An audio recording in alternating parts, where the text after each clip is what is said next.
Hi interns, and welcome back to part 2 of our season 1 finale story. If you haven't yet listened to part 1, make sure that you pause this right now and head back and listen to that story first so you'll know what we're talking about. To refresh your memory, last week we learned about Jerry Kolpek, a veteran who was incorrectly told that a biopsy from his prostate was not malignant, only to find out years later that it had been cancer all along and had spread past the point of being curable. He passed away from the cancer, and his family carried the torch by pursuing a malpractice lawsuit against the doctor who botched identifying the cancer. At the time, he was the chief pathologist at a Veteran Affairs hospital in Fayetteville, Arkansas. This is the story of the fall of Dr. Robert Morris Levy and the trail of tragedy that followed. Welcome to the Miss Medical Podcast, Diagnosis Flatline. I'm your host, Destry Godwin. Miss Medical explores stories of misdiagnosis, malpractice, mysteries, and misogyny. You're my interns, and this is where true crime and medicine collide. This is Miss Medical.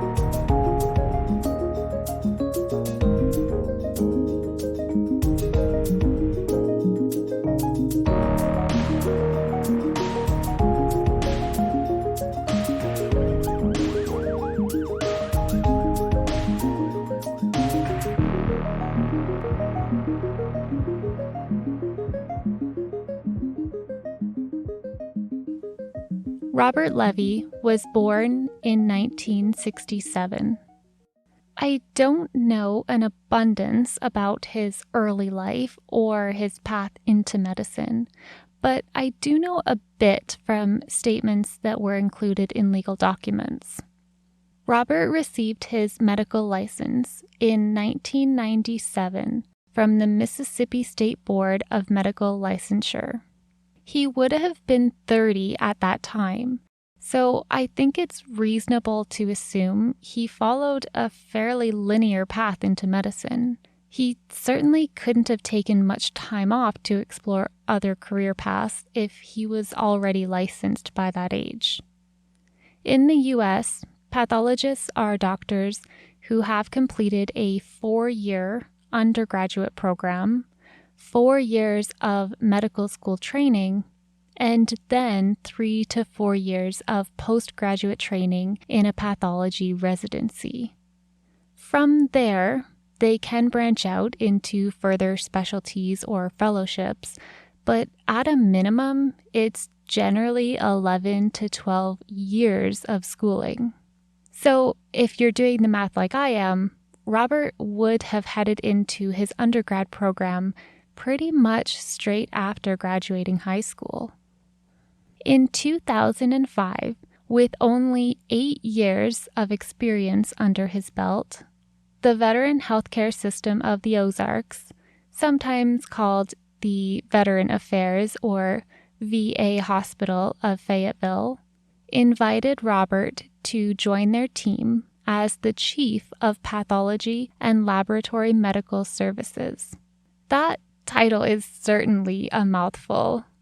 Interestingly, even though Robert was licensed in Mississippi, which would generally restrict his medical practice to that state only, the VA does not require physicians to be licensed in the specific state of the hospital.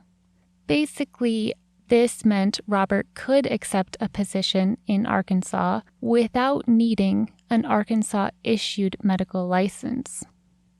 If you aren't too sure what a pathologist is or what they do, I'll give you a quick breakdown because it's definitely relevant to our case here.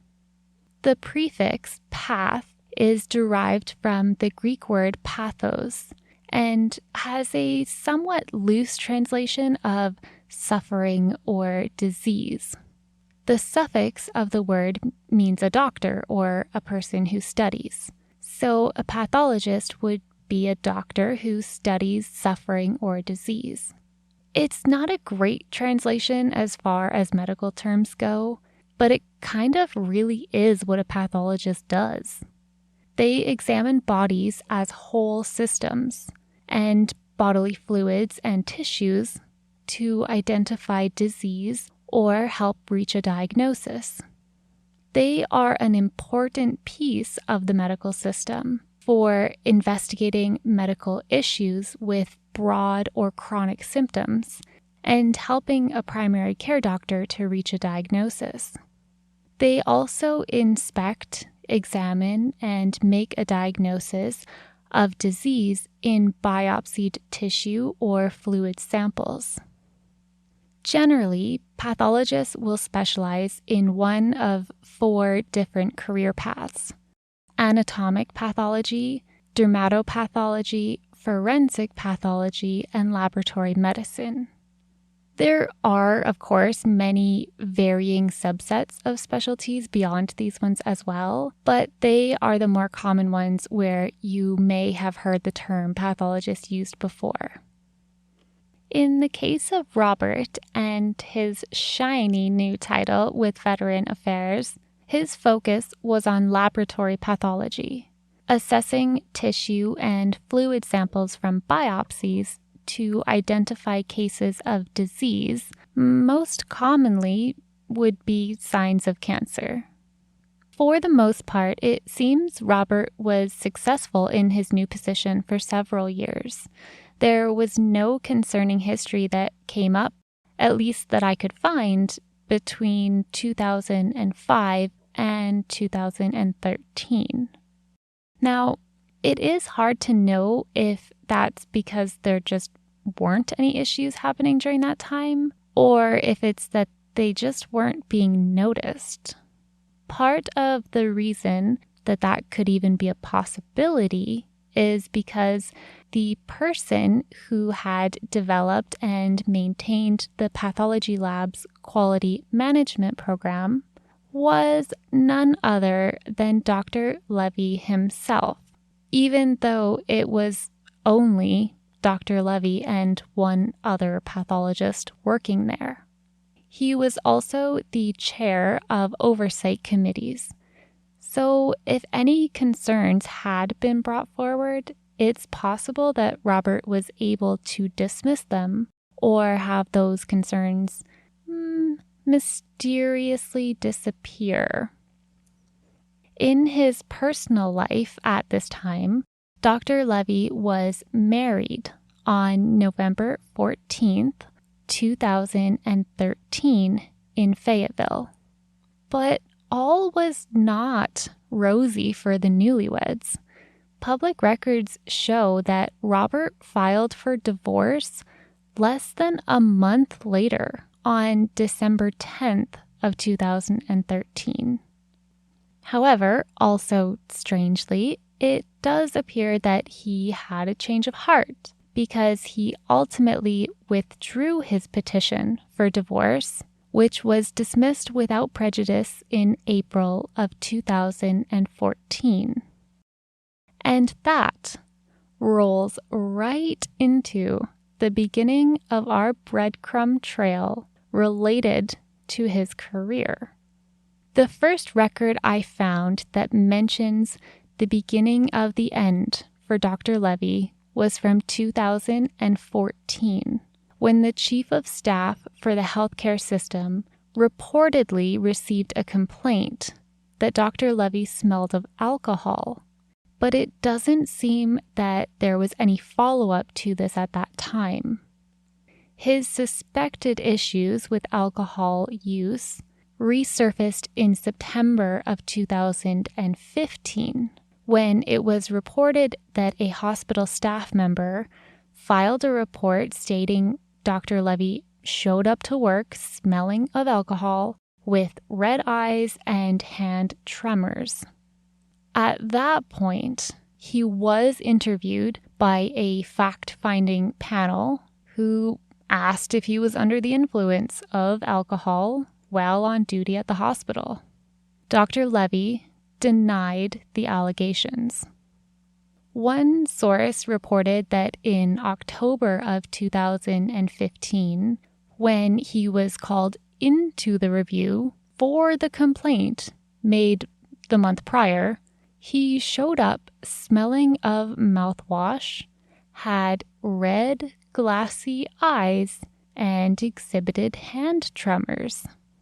I have seen multiple reports that point to the general culture within the facility contributing to this downfall being able to happen. There seemed to be a lack of accountability just in general, and many staff did not go so far as to report their concerns about Dr. Levy's behaviors, either because they believed that somebody else had already submitted a report, or because they feared that that claim or that report might be tracked back to them and then result in reprisal. While this culture concern is certainly an issue, I think it's also not entirely unfounded for staff to fear retribution when Dr. Levy himself was the one overseeing the quality management program. It's still no excuse, though, for the choices that Dr. Levy made. That responsibility lives with him and him alone. The unraveling starts to happen quicker once 2016 rolls around. Sometime in the year, Dr. Levy was reported yet again for erratic behavior and suspected intoxication. For some bizarre reason, he agreed to a blood alcohol test that revealed his BAC was 0.396.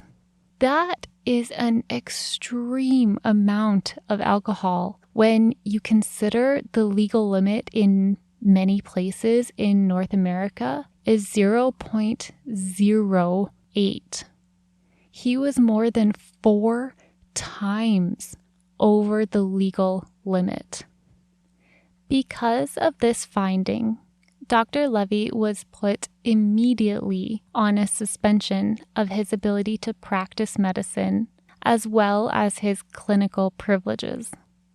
With his back against the wall at this point, he was facing not only losing his job, but potentially his medical license entirely. So he voluntarily entered a 3-month inpatient treatment program for his alcohol abuse addiction from July of 2016 to October of 2016. Now, this may or may not be a surprise to you, but various substance abuse issues aren't entirely unheard of in the medical field. And generally, if the person involved addresses the issue and gets appropriate help, it's not necessarily the end of their career. However, malpractice and liability are serious matters, so there are usually safeguards put in place to monitor the ongoing performance of such professionals to make sure they don't slip back into their old ways. And this was no different for Dr. Levy.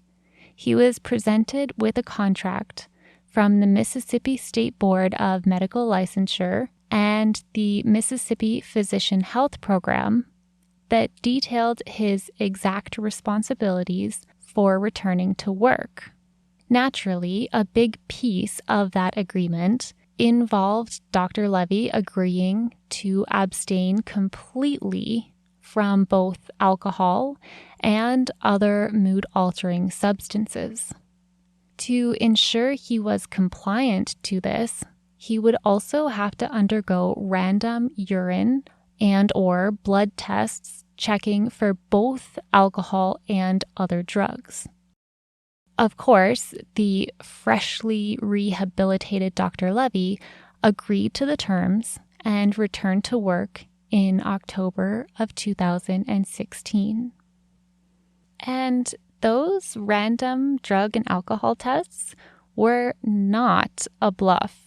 Over the next 2 years, he was randomly tested a whopping 42 times.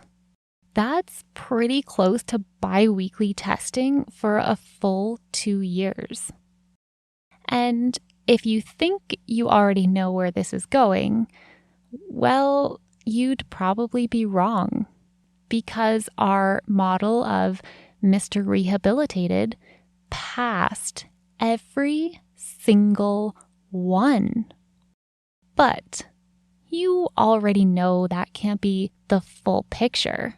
And the true depth of Dr. Levy's web of deceit became clear, finally, on March 1st, 2018. That day, a sheriff's deputy from Washington County spotted Dr. Levy's vehicle driving in a suspicious way.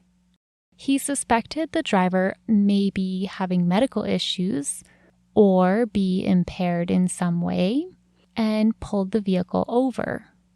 The car came to a stop on Dixon Street, a road sometimes referred to as the heartbeat of Fayetteville, in front of the local post office. Behind the wheel was none other than Mr. Levy himself. I wasn't able to dig up the record of this encounter to know how everything went down exactly, but considering the deputy called for further police backup, it's pretty clear he had serious concerns about Dr. Levy's condition and his ability to drive. Dr. Levy was subjected to a field sobriety test. You know, those tests where you have to walk in a straight line and stand on one foot while touching your nose? Well, after Dr. Levy failed that test, the Fayetteville Police Department had arrived to provide additional support and conducted a breathalyzer. Now, this all seems odd, right? I mean, Robert Levy had been an alcoholic, but he'd been to rehab and had passed every single alcohol test since, right? Was this just a one-off situation where he'd fallen off the wagon and happened to get caught? Well, not exactly. But the breathalyzer also did not come up positive for alcohol. Rather, it reported an interfering substance. In my curiosity, I looked this up because I didn't even realize there could be such a reading. I have learned a lot about the dynamics of how a breathalyzer works, but don't ask me to explain it to you. The most important takeaway here is that there are actually several substances, for example, acetone, that can cause this reading. But it's certainly not a common finding, and it's not considered conclusive because it basically tells you that something is going on, but not what is going on. So with that confusion in mind, and especially considering Dr. Levy's history when it came to alcohol use, an investigation was launched by the U.S. Department of Veterans Affairs Inspector General's office. And boy, did they find what they were looking for. As it turned out, Mr. Levy had never actually stopped his quest to be intoxicated. He just got really, really clever about it. Only a month after he had been discharged from the rehab program and reinstated at his job, he had began researching drugs that could provide him with the same effect of being intoxicated, but without being detected on an alcohol or drug screening test. What he found was a chemical substance we'll call 2M2B, though the actual chemical itself is 2-methyl-2-butanol. It's considered a tertiary alcohol, which historically was used as an anesthetic, although it has more recently emerged into the recreational drug scene.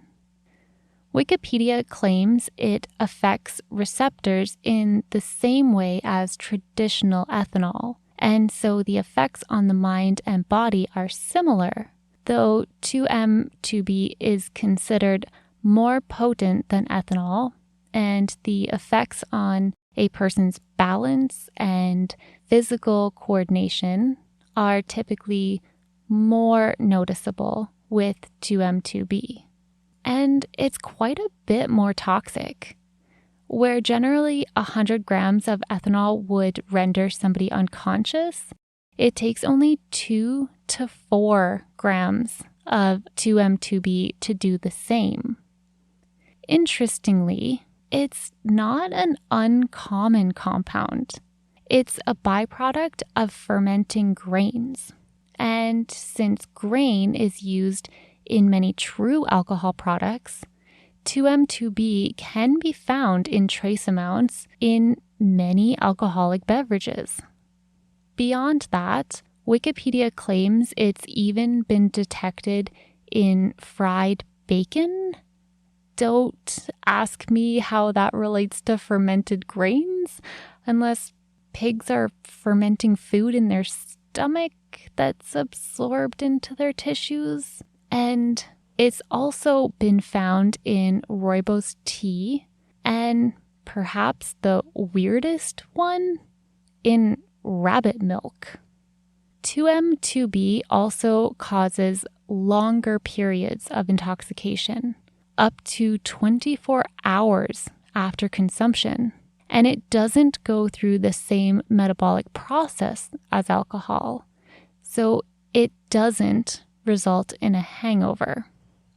But let's be clear, it's not designed for human consumption and certainly not for use at a workplace. This, though, was all information that Dr. Levy knew. He knew it would give him the same effects as being drunk and that it wouldn't be detectable on routine testing. Despite knowing all of this, he placed 12 separate orders between June of 2017 and when he was eventually caught in March of 2018. It was these orders that were turned up during the investigation. Otherwise, it's possible that he could have gotten away with this behavior even longer.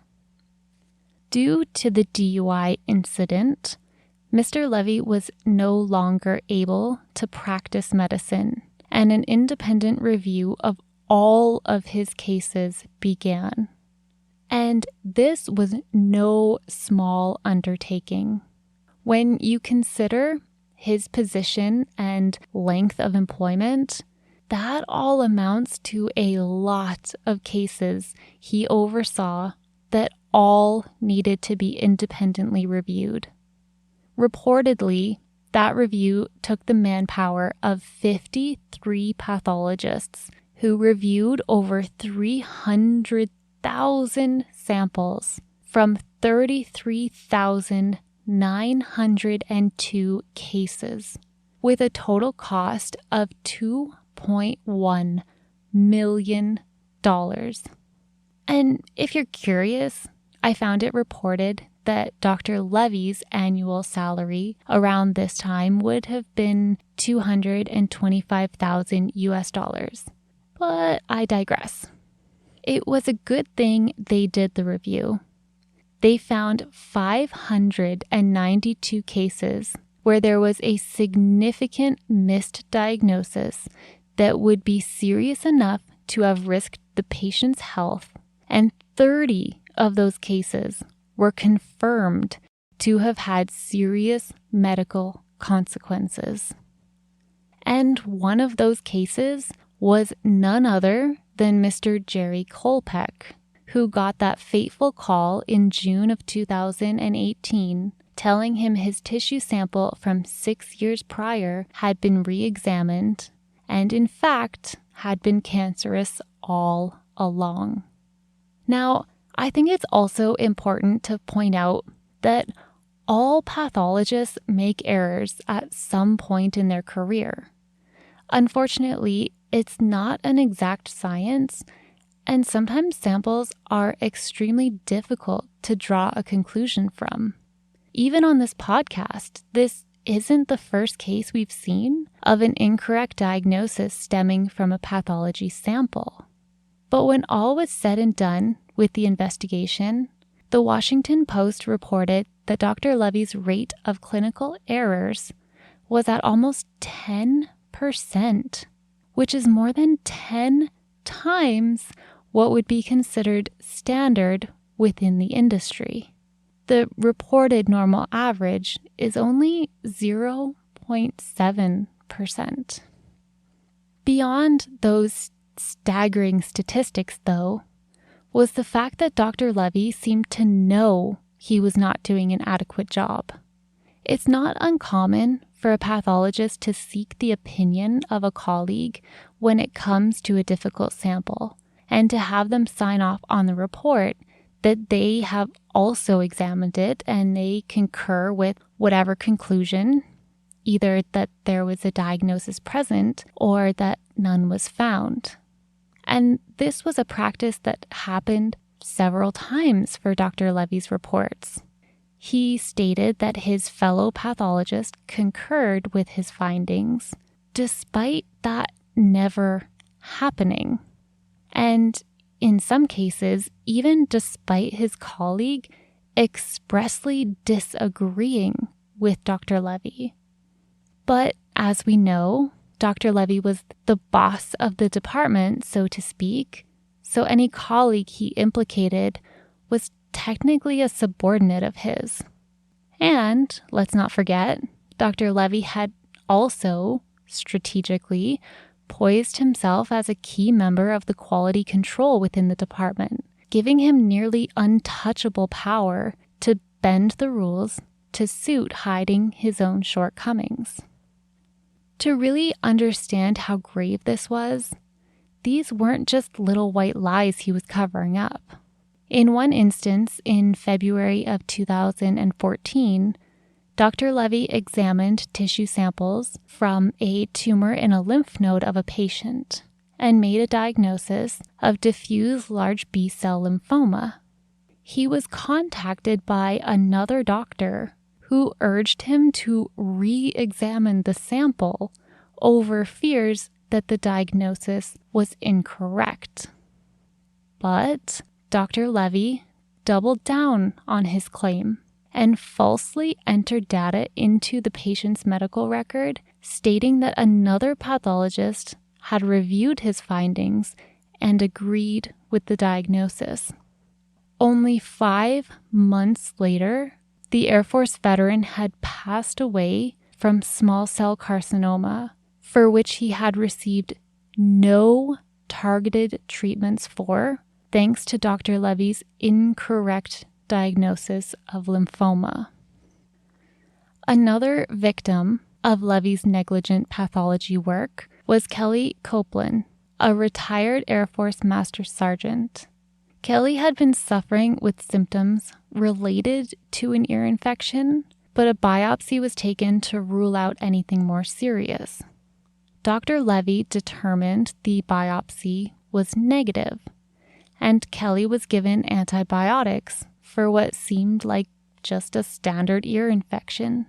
However, the symptoms did not clear up as they should have, and 13 months later, stage 4 cancer of the neck and throat was finally diagnosed.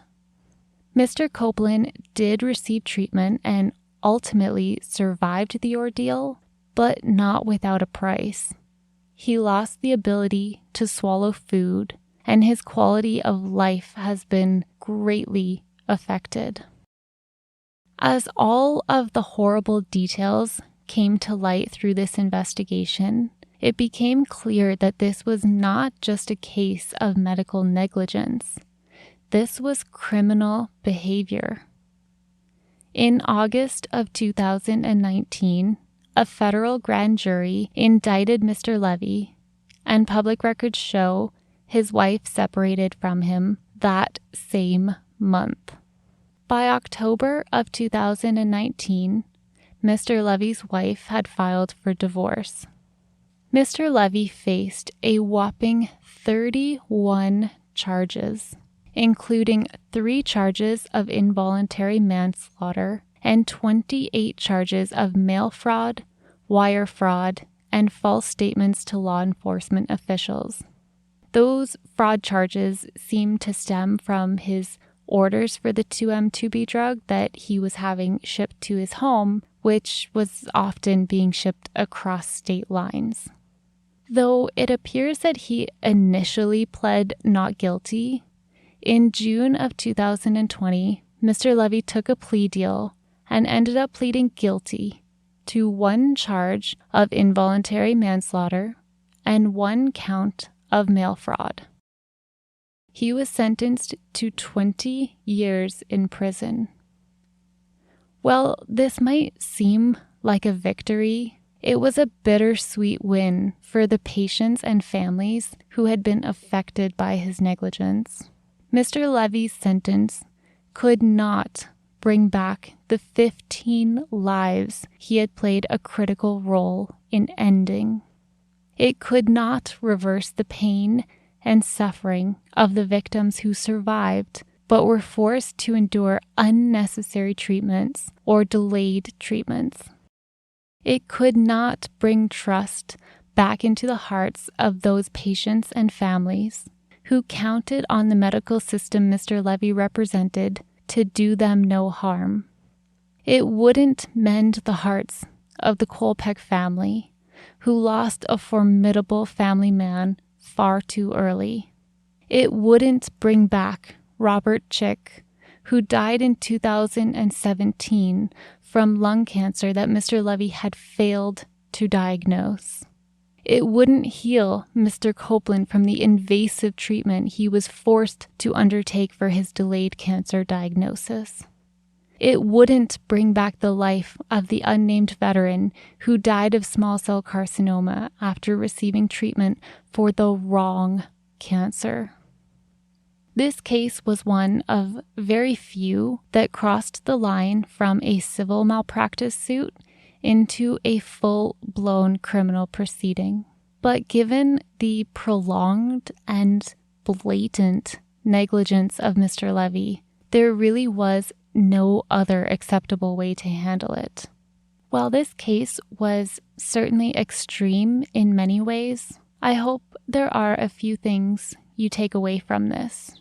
First is to honor the lives that were affected by Mr. Levy's actions. Because while the case may be over now and Mr. Levy is behind bars, those lives deserve to be remembered long after Mr. Levy's publicity has faded. And second is to remember the key message from every episode. Do not be afraid to advocate for yourself and your health. While I'm hopeful a case of this scale may never slip under the radar again, and most healthcare professionals are outstanding humans doing the absolute best they can, don't be afraid to speak up and seek a second opinion if things aren't lining up for you. You know yourself best. I want to thank every one of you who have listened throughout season 1. This podcast is a hobby for me, not a business, and I'm honored to share these stories. Truthfully, when season 1 started, I wasn't sure I'd end up with any listeners, given the vast sea of podcast content out there. So truly, thank you. If you've enjoyed the season, please consider leaving a rating or review on your chosen platform, or just sharing our name with a friend. We are also on Patreon and Buy Me a Coffee, where you can support the podcast, listen to guaranteed ad-free episodes, vote on future episodes, and more. I'll be taking a few weeks off, but keep your eyes on your feed for Season 2 coming soon. Much love and good health to you all. For sources and additional show notes, follow the link in the episode summary to our website. If you'd like to see pictures related to the episodes and the Miss Medical podcast, you can find us on Instagram as Miss Medical Podcast. If you love Miss Medical and want to support the show, find us on Patreon, where you can officially join the intern team. All episodes are written by myself and aim to be as factually accurate as possible.